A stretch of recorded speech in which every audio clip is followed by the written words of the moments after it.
তাদের ঝাড়াই বাছাই হবে ডকুমেন্টের ভিত্তিতে, অর্থাৎ কাগজের ভিত্তিতে, প্রমাণের ভিত্তিতে। এবং সেক্ষেত্রে জুডিশিয়াল অফিসাররা হচ্ছে চূড়ান্ত সিদ্ধান্ত অ্যাকসেপ্ট অর রিজেক্ট করবেন। তাদেরকে দুজন সহযোগিতা করবেন। একজন ভারত সরকারের যে কর্মচারীরা, আধিকারিকরা এসেছেন, মাইক্রো অবজারভার, তারা থাকবেন। আর আরেকজন থাকবেন রাজ্য সরকারের দেওয়া গ্রুপ সি যারা অফিসার্স, তারা। কিন্তু সেখানে লিয়াজোর কথা বলা নেই। এই লিয়াজো আমরা দেখেছি পুলিশ অবজারভার, জেনারেল অবজারভারদের সঙ্গে বিশেষ রাজনৈতিক দলের লোকেদেরকে লিয়াজো করা হয় এবং তারা লিয়াজো অফিসার হিসেবে প্রথমে ম্যানেজ করার চেষ্টা করেন, পরে যদি কথা না শোনেন, ম্যানেজ না হন, বাধা দেওয়ার চেষ্টা করেন। এবং তারা যেহেতু পশ্চিমবঙ্গের আধিকারিক, তাদেরকে বিভিন্নভাবে শাসক দল এবং প্রশাসন থেকে তাদেরকে ভয় দেখানো বা অন্য জিনিস হয়। আমি আপনাদের মাধ্যমে এটা বললাম যে দেখুন, গতকাল রাত্রি 8:55-তে পূর্ব মেদিনীপুরের ইলেকশন সেল থেকে এডিএম এলাম কি পোস্ট করেছে, সম্পূর্ণ অবৈধ, সুপ্রিম কোর্টের ডাইরেকশনের পরিপন্থী। আমি এখান থেকে ক্যালকাটা হাইকোর্টের চিফ জাস্টিস এবং সিও ওয়েস্ট বেঙ্গলকে অনুরোধ করব যে এর বিরুদ্ধে ব্যবস্থা নেওয়ার জন্য। আমি এরপরে সোশ্যাল মিডিয়াতেও দেব এবং বিজেপির পক্ষ থেকে আমরা রিটিন কমপ্লেনও সিইসিকে, আমরা ইসিআইকে পাঠাবো। এটা 1 নম্বর ইনফরমেশন। দ্বিতীয় নম্বর, আজকে সকালবেলা, সকালে ঠিক নয়, দুপুরবেলা 12টার সময় ডিএমরা ভিসি করেছেন। ডিএমরা ভিসি করেছেন সব বিডিও এবং এসডিওদের সঙ্গে। সেই ভিসিতে আমরা স্পেসিফিক পেয়েছি, কোচবিহারের ডিএম ভিসি করেছেন অতিরিক্ত জেলা জাজেদের, বিচারপতিদেরকে আপনাদেরকে বলতে হবে, বিডিওদেরকে বলা হচ্ছে, এটা পশ্চিমবঙ্গের সব ডিএম করেছেন 12টার সময়। সমস্ত তথ্য ডকুমেন্ট আমাদের হাতে। সেখানে বলছেন যে ফিল্ড ইনকোয়ারি দরকার হলে করুন, যাদের কাগজপত্র নেই। এটা করতে পারেন না। সুপ্রিম কোর্টের রায় অর্ডার নম্বর যে 4 নম্বর পরিষ্কার পড়া লেখা আছে, আপনাকে আপলোডেড ডকুমেন্টের উপরে, তথ্য যা পেয়েছেন তার উপরে আপনাকে শুনানি করতে হবে, হিয়ারিং করতে হবে এবং তথ্য সঠিক কিনা। একজনের ভোটার লিস্টে নাম তুলতে গেলে তার ভারতীয় নাগরিকত্ব আছে কিনা, তার স্থায়ী বাসিন্দার আমাদের ডোমিসাইল সার্টিফিকেট আছে কিনা, এটা তাদেরকে দেখতে হবে। তাই লিয়াজো অফিসারও বেআইনি এবং ফিল্ড সার্ভেও কোর্টের, সুপ্রিম কোর্টের অর্ডারের পরিপন্থী। এই জন্যই দুটো তথ্য, ডকুমেন্ট, প্রমাণপত্র দিয়ে আমি তৃণমূল কংগ্রেসের শেষ খেলাটা আপনাদের সামনে উন্মোচিত করলাম। দর্শক, সত্যিই কিন্তু মারাত্মক বিষয় যেটা আজকে শুভেন্দু অধিকারী প্রেসের সামনে উন্মুক্ত করেছেন। দুটো বিষয় সামনে এনেছেন এবং সত্যি উনি সোশ্যাল মিডিয়াতেও পোস্ট করেছেন। এটা হচ্ছে একটা, যে মানে লিয়াজো অফিসার যোগ করার একটা যে সিদ্ধান্ত হয়েছে, এবং আর একটা যেটা হয়েছে যে ফিল্ড অফিসার, মানে ফিল্ডে গিয়ে আরও দেখতে হবে আর কি, যেসবের সমস্যা আছে, মানে এখানে সমস্যা হচ্ছে তো সেগুলোকে আবার ফিল্ডে গিয়ে দেখতে হবে।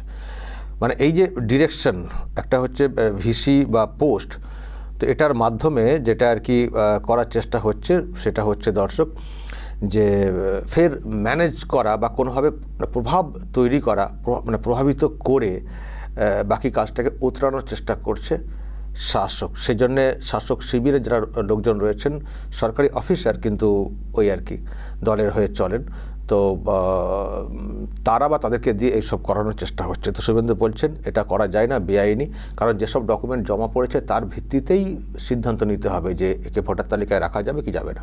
নতুন করে ফিল্ড ওয়ার্ক করা এসব চলবে না। আর লিয়াজোর তো কোনো প্রয়োজনই নেই। সুপ্রিম কোর্ট তো বলে দিয়েছে যে কারা কারা থাকবে এবং সেখানে মানে এমনি কারা পাশে থাকবেন, কারা হেল্প করবেন এবং যারা বিচারক আছেন তাদের কি কাজ, সব তো বলে দিয়েছে সুপ্রিম কোর্ট। সেই মতো তো বৈঠকও তো সব হচ্ছে কলকাতা হাইকোর্টে। আবার লিয়াজো অফিসার মাঝখানে লিয়াজো করবেন, এ আবার কেন? এদের কি কাজ? হ্যাঁ, এদের কি কাজ? এরা কারা হবেন সেটা তো একটা বড় প্রশ্নের, যে এই যে লিয়াজো অফিসার যারা হবেন তারাই বা কারা হবেন, এটা তো একটা প্রশ্নের। তাদের কাজটা অ্যাকচুয়ালি কী, কেন তাদেরকে এইভাবে নিয়োগ করতে হবে, কী প্রয়োজন রয়েছে? আবার ফিল্ডে যাওয়ার কী বা দরকার আছে? তার মানে নিশ্চয়ই গড়বড়, নিশ্চয়ই উল্টোপাল্টা ডকুমেন্ট দিয়ে সব আপলোড করে দেওয়া হয়েছে। ভেবেছিলেন যে ওইভাবে চলে যাবে, এখন দেখছেন ধরা পড়ে যাচ্ছেন, মানে সব ধরা পড়ে যাবে বিষয়টা। এরপর মানে ওটাতে কাজ হবে না, অনেকের নাম বাদ পড়ে যাবে, ফলে আবার ওই ফিল্ড ওয়ার্ক করে অমক টমক করে ফের নতুন করে ডকুমেন্ট সাবমিট করে দিয়ে আবার বাঁচানোর চেষ্টা, ফিল্ড ওয়ার্ক করতে হবে। শুভেন্দু বলছেন যা হওয়ার, যেটা করার সেটা তো সুপ্রিম কোর্টের নির্দেশে হচ্ছে, আর যে ডকুমেন্ট জমা পড়েছে তার ভিত্তিতে ঝাড়াই বাছাই হবে। মানে নির্বাচন কমিশন যেসব বলে দিয়েছিল এই তালিকাভুক্ত করার জন্য, যেসব গাইডলাইন বলে দিয়েছিল সেই মতো তো কাজ হচ্ছিল। তো এখন যেহেতু পেন্ডিং রয়েছে, স্ক্রুটিনির কাজটা রয়েছে, সেই কাজটা সুপ্রিম কোর্ট শেষ করতে বলেছে এবং সেটা করতে বলেছে যা ডকুমেন্ট এসেছে সেই ডকুমেন্ট কতটা ভ্যালিড এবং নির্বাচন কমিশনের কত মানে যে গাইডলাইন আছে সেই গাইডলাইন মেনে হয়েছে কিনা সেটাই দেখবেন বিচারকরা। কারণ যেহেতু এখানে একটা টানাপোড়েন চলছিল, একে অপরকে দোষারোপের পালা চলছিল। একে অপরকে দোষারোপ বলতে কি, দেখুন রাজ্য সরকারের যারা আছেন তারা বা শাসক আছে তারা তো ওই রকম দোষ না থাকলেও দোষ, আর কমিশনকে দোষ দিতে হয়েছে, সত্যি তারা বাধা পাচ্ছিল। তো এইরকম অবস্থা দেখে সুপ্রিম কোর্ট বললো তাহলে তো আমাদেরকে যা দেখতে পাচ্ছি যে জুডিশিয়াল লোকজনদেরকে ঢোকাতে হবে।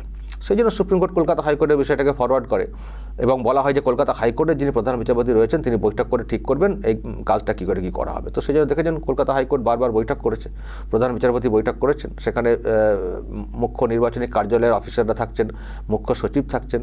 তো সেই মতো করে ঠিক হচ্ছে, প্রত্যেকটা মানে চেষ্টা হচ্ছে যতটা মানে প্রত্যেকটা কেন্দ্রেই যাতে বিচারক দেওয়া যায়, বিধানসভা কেন্দ্রে, যদিও এখন সেটাতে খানিকটা ঘাটতি আছে। মোট লাগবে 294, যেটা এখন দেওয়া যাচ্ছে 250, কিছুটা ঘাটতি হতে পারে। যেখানে কম আছে ঝাড়াই বাছাইয়ের, সেগুলো হয়তো অ্যাড করে দেওয়া হতে পারে একজন বিচারকের আন্ডারে। তো বিচারক হচ্ছেন মানে একটি কেন্দ্রের তিনি মেন সিদ্ধান্ত নেবেন যে নাম থাকবে কি থাকবে না। বাকি যারা আছেন সে মাইক্রো অবজারভার বলুন বা আরও যারা অফিসে যারা কাজ করছিলেন তারা সেগুলোকে সামনে আনবেন, বিচারকের সামনে আনবেন, বিচারক টিক মারবেন দেখে নিয়ে, সবটা হবে কমিশনের গাইডলাইন অনুযায়ী। তো এখানে আবার লিয়াজ অফিসার তার আবার কি কাজ যে এরকম নিয়োগ করতে হবে, নিয়োগ করে যুক্ত করতে হবে, তার কি কাজ? তার তো কোনো কাজ নেই। কাজ তো কী সেটা তো কমিশন নিজে বলে দিয়েছে। তো ফিল্ড ওয়ার্ক তো শেষ হয়ে গেছে, এখন তো যে ডকুমেন্ট পড়েছে সেটাকে বাছাই করে কাজ। আবার কেন ফিল্ডে যেতে হবে, আবার ফিল্ডে কেন যেতে হবে? আবারও বলছি, তার মানে কোনো গণ্ডগোল, তার মানে জোর করে ঢোকানো হয়েছে। দেখছেন যে বাদ হয়ে যাবে, সেগুলো এখন চলবে না, যা দেখতে পাচ্ছি। সুপ্রিম কোর্ট তো পরিষ্কার, মানে সুপ্রিম কোর্ট যেমন একদিকে বলেছে বিচারকরা সিদ্ধান্ত নেবেন, কিন্তু কমিশন বলে দিয়েছে যে আমাদের গাইডলাইন মেনে সিদ্ধান্ত হবে। আর নিশ্চয়ই বিচারক যারা আছেন তারা তো কাগজের মাধ্যমেই তো তারা দেখবেন, তারা তো কারো কথা শুনে চলবেন না। তো আর বিচারক হতে পারেন, হচ্ছে তো পুরো সুপ্রিম কোর্টের মানে নজরদারিতে, তারাও কি উল্টোপাল্টা করবেন নাকি? কেনই বা করবেন? কাগজের ভিত্তিতে তারা ঝাড়াই বাছাই করবেন। তো এখন সেখানেও যেন কত একটা প্রভাব খাটানোর চেষ্টা হচ্ছে একেবারে শেষ মুহূর্তে এসে, মানে খড়কুটো ধরে বাঁচার চেষ্টা, যার তো কিছুতে কিছু হলো না। এখন তো এরকম বিচারকের পর্যায়ে চলে গেল। আমি আগেও বলেছি বিচারকদের আন্ডারে এসছে, কল্যাণ ব্যানার্জিরা খুব খুশি, সন্তোষ প্রকাশ করছিলেন। আমি বলেছি ওটা ওই পাগলের সন্তোষ প্রকাশ করা আর কি।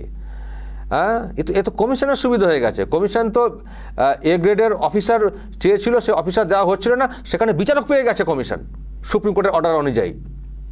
জুডিশিয়াল ম্যাজিস্ট্রেট তারা হাতে পেয়ে গেছে। তো কমিশনের খুশিতে বকবক হওয়ার কথা, সত্যিই খুশি কমিশন, আমি শুনছিলাম। তার কোনো দায়ী নেই। নাম বাদ গেলে শুধু বলা হচ্ছিল কমিশন বাদ দিচ্ছে, চলো এবার বিচার ব্যবস্থার লোকজনকে দেওয়া হয়েছে, চলো কত দোষারোপ করতে পারে করো। কমিশন তো খুশি হয়ে গেছে যে দেওয়া হচ্ছিল গ্রুপ বি, সেখানে আবার গ্রুপ সি ডি সব ঢুকিয়ে দিচ্ছিল না, যখন মানে কোনো কিছু অফিসে চাওয়া হচ্ছে মাইক্রো অবজারভার বা অন্য। আর ইআরওদের জন্য চাওয়া হচ্ছিল যে এসডিও লেভেলের, এসডিএমের, সেখানে দেওয়া হচ্ছিল না। তো সেখানে এ তো পড়ে পাওয়া 16 আনা হয়ে গেছে, অফিসার দেওয়া হচ্ছিল না। অফিসার চাইলে বলা হচ্ছে এক্সামিন করছি। শুনেছেন দর্শক, গতদিনে সুপ্রিম কোর্টের বিষয়টা উঠেছে এবং সেটা শুনে সুপ্রিম কোর্ট তো খুবই ক্ষুব্ধ হয়েছে। প্রধান বিচারপতি খুবই ক্ষুব্ধ হয়েছে যে এটা আবার কি, মিস্টার সিব্বল, এ আবার কি? চা হয়েছে অফিসার, বলা হচ্ছে এক্সামিন করছি, তাও কতদিন পরে বলা হচ্ছে এক্সামিন করছি। যা যা বুঝতে পারছি যে জুডিশিয়াল লোকজনদেরকে ঢোকাতে হবে, তখনই প্রধান বিচারপতি কমেন্টটা করেছিলেন এবং তারপর সিদ্ধান্তটা দিয়ে দিয়েছিলেন। তো এতে কমিশনার সুবিধা হয়ে গেছে, পোয়াবার তো একেবারে না চাইতেই এত কিছু বিচারক। তো এবার মানে এতেও এবার দেখছে শাসক তো ফেসে গেছে, যে ইআরও যাদেরকে করা হয়েছিল তাদেরকে কোনো কিছু বলে টলে হয়তো প্রভাব খাটানো যেত, এখন বিচারক তারা তো কাগজ ছাড়া কথা বলবেন না, তাদেরকে তো ওইভাবে প্রভাবিত করা যাবেও না। আর যাদেরকে দেওয়া হয়েছে সব অ্যাক্টিং অবসরপ্রাপ্তও না, যে তাদেরকে অন্য কিছু পলিটিক্যাল মানে বলে টলে কিছু করে দেবো, বলে টলে কাজটা করিয়ে নেবো।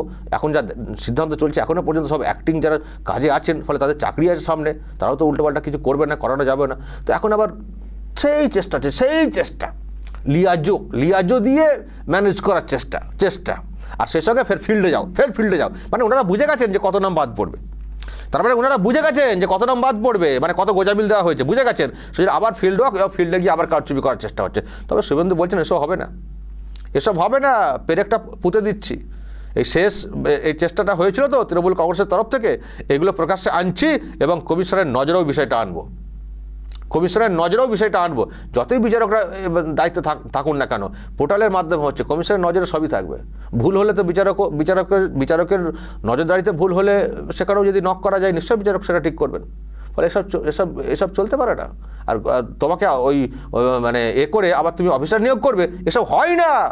এটা মামাবাড়ির আবদার না যে কিছু ডিও বা ওই জেলা লেভেলের অফিসারদেরকে দিয়ে কাজে লাগিয়ে যা খুশি করিয়ে নেব প্রভাব খাটানোর জন্যে, এসব চলবে না। আর ফিল্ড ওয়ার্ক আর হবে না, যা হয়েছে ওর ভিত্তিতেই ঝাড়াই বাছাই হবে, যাদের নাম ওঠার মতো উঠবে, বাকি সব বাতিল।